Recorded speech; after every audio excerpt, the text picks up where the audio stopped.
have the pleasure to present our first eminent speaker from Alexandria University, Professor Magdy Helmy, and his lecture is going to be titled Insulin Resistance, Obesity in Clinical Practice.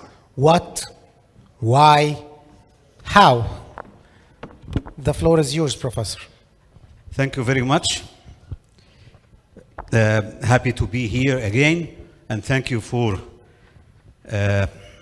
this long day, but I do appreciate you being persistently here.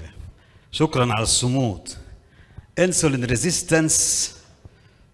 resistance, what, why, and how.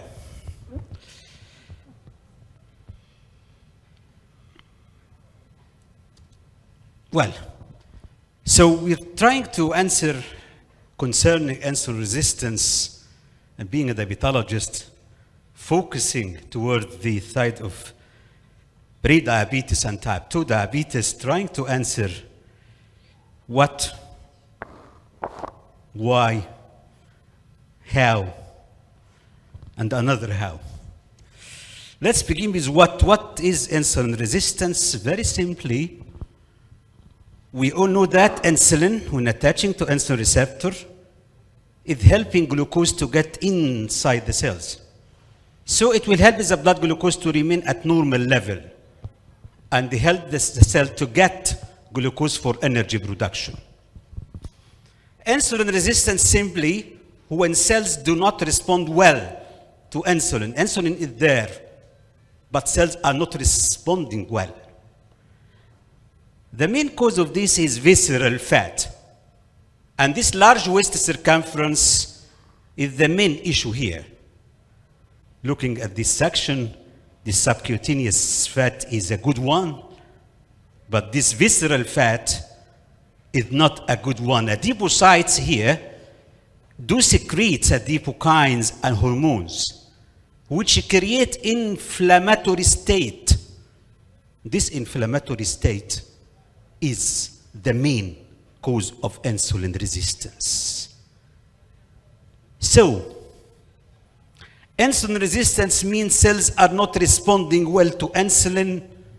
As a result, the pancreas is secreting more insulin to overcome the resistance. And here are the stages that we look at. So long as beta cells are able to produce more insulin, the blood glucose level will remain at normal level. But this will not remain forever. With time, beta cells will get exhausted and insulin secretion will decrease. At this stage, the blood glucose will start to increase, the stage of pre-diabetes, and you have a fasting here between 100 and 125. More decrease of insulin secretion will lead to more increase of blood glucose level, and now at the stage of frank type 2 diabetes with fasting of 126 or more. Here is the story of insulin resistance, starting with normal blood glucose level, going in the pre-diabetic range, and then the range of type 2 diabetes. This is the first question is, what is insulin resistance? The second is why. Why should we care about insulin resistance? Well, the natural history of insulin resistance, that the patient will get pre-diabetes, and the pre-diabetes will progress to type 2 diabetes, and we are all aware of the vascular complications of diabetes, whether microvascular complications or macrovascular complications. But recently, in the last 2 decades, it has been obvious that pre-diabetes, even without progressing to type 2 diabetes, can lead to both micro and macrovascular complications. For example, here looking at microvascular complication with pre-diabetes, up to 25% of individuals with pre-diabetes do have evidence of peripheral neuropathy. 45% of what we have been describing as idiopathic peripheral neuropathy is nothing but pre-diabetic peripheral neuropathy.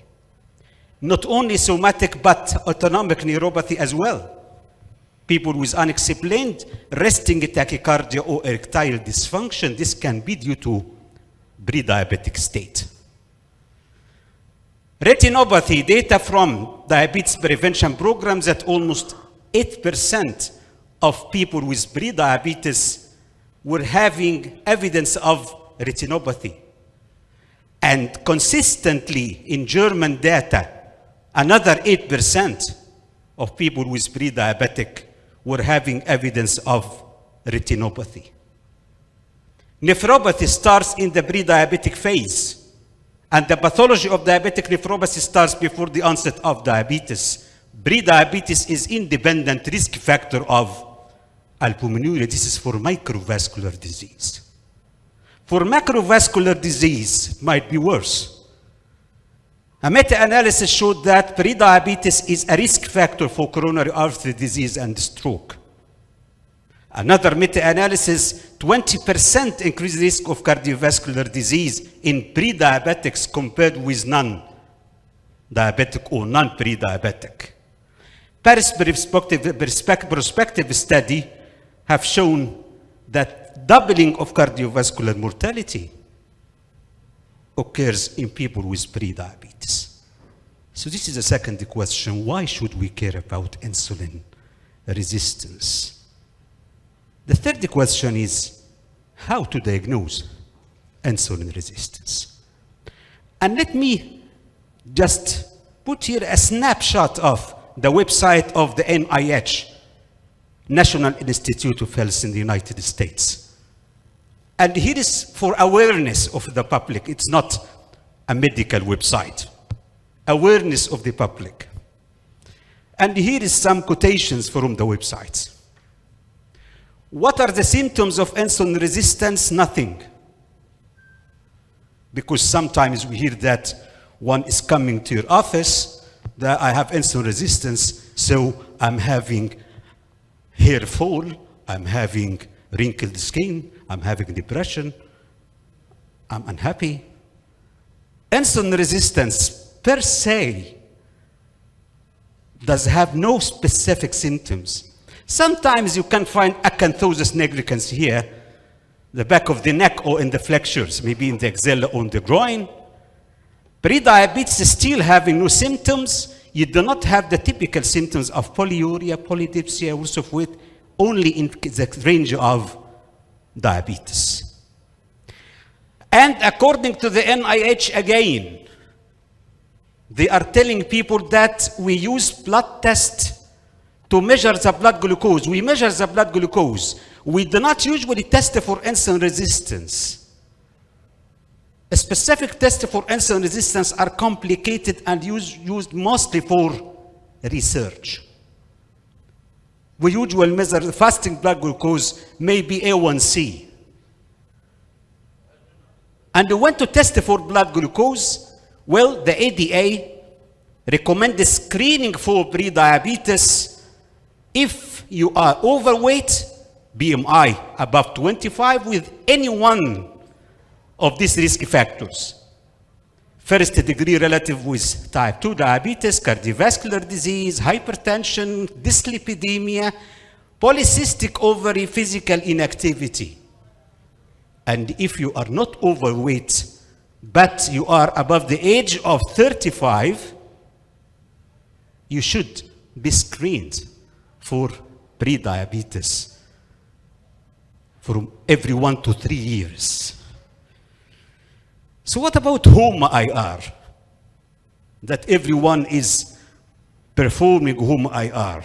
Everyone is concerned about knowing how high is home IR.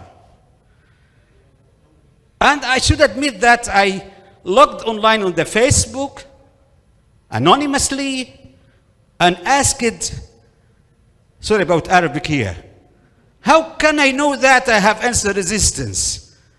ازاي اعرف يا جماعه ان انا عندي مقاومه انسولين وانفجرت قنبله هوم IR All comments here are recommending whom I are, whom I are, whom I are, whom I are. Ismo, whom I are. I don't know what's the secret behind whom I are. I haven't seen in any guideline that they screen people by whom I are. What is whom I are? Whom I are stands for homeostatic model assessment for insulin resistance. It measures insulin resistance by measuring fasting insulin and fasting glucose and putting in this equation, you will get a score. This score is called whom I are. However, the cutoff of whom I are should be population specific. Again, the diagnostic cutoff of whom I are varies from one population to another with such a wide range. And from many people coming with their whom IRs, I just removed the names definitely and photographed. This is in a couple of days. We have an epidemic of doing whom IR. And simply you can see here the range of the lab, specifically if each lab is choosing a cutoff. So someone is taking the cutoff of Brazil, another from the United States, another one for Greece. Well, so is whom IR useless? No, not at all. Whom IR is a very important test for epidemiological studies to measure insulin resistance in a population before and after a certain intervention. And actually, insulin secretion is pulsatile. Beta cells are secreting insulin in a pulsatile form with a very short half-life. So perhaps you measure serum insulin now and after 5 minutes and find a different value.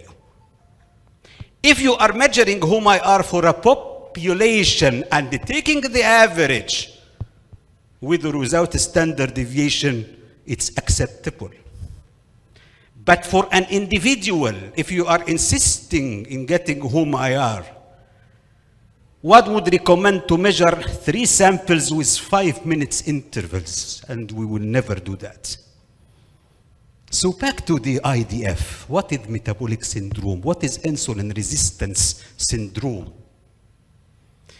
Waist circumference, large waist circumference with any two of the following: triglycerides exceeding 150, HDL less than 40 in men, 50 in ladies, blood pressure exceeding 130 systolic, 85 diastolic, fasting exceeding 100. Definitely, if the patient is diabetic, you will put here positive criterion. If you treatment for hypertension, this is will positive.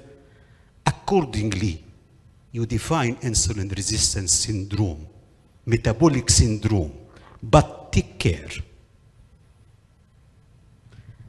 Waist circumference, the cutoff to define abdominal obesity again is population specific. And we used it to say, well, male waist circumference should be less than 94 and female less than 80. Well, this is for European ethnicity. And the IDF is recommending here that for Mediterranean and Middle East region, you can use European cutoff until specific data are available. Do you feel that these cutoffs can apply to here? 80 centimeters? I do not feel like that. We published in Alexandria University here a cutoff of waist circumference that can define abdominal obesity, a work of 4 years.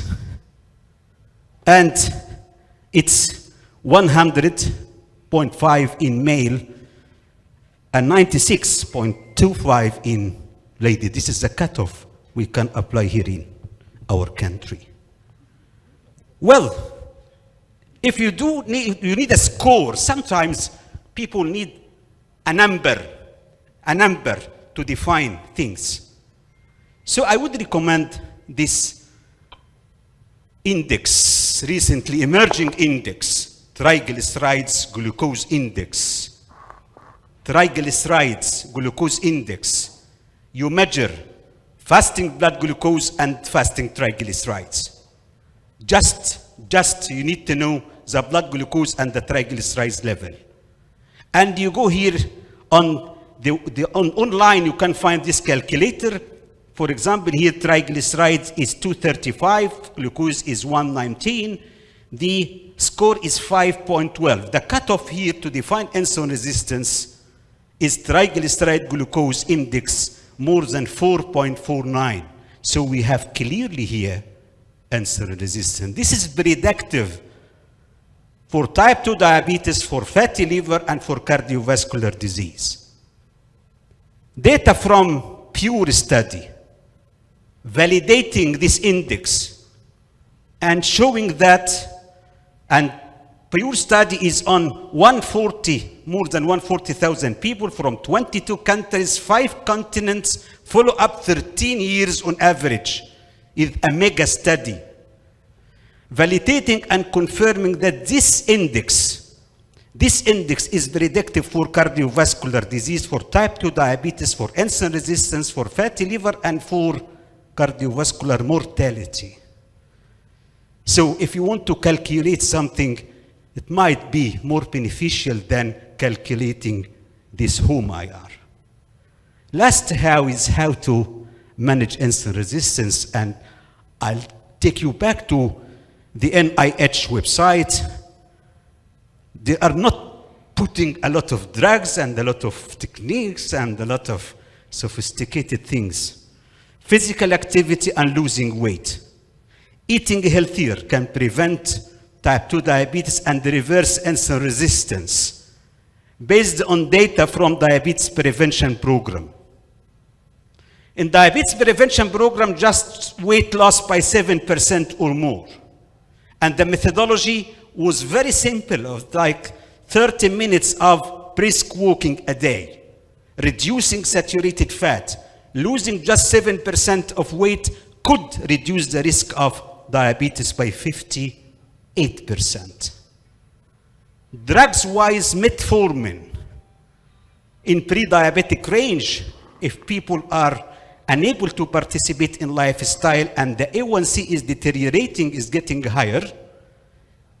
In diabetes prevention program, metformin use was associated with 31 reduction of the risk of progressing to type 2 diabetes. ADA guidelines telling us what to do with pre-diabetes, people at risk of type 2 diabetes, lifestyle intervention, decreasing weight by at least 7%, walking half an hour per day, and metformin is having specific indications. If the BMI is 35 or more, A1C is 6 or more, and ladies with history of gestational diabetes, these are indications to add metformin, but the cornerstone here is lifestyle intervention. Mr. Chairman, dear colleagues, I hope we tried to answer these 4 questions. What is insulin resistance? And why should we care about insulin resistance? How to diagnose and how to manage. Thank you very much for attention.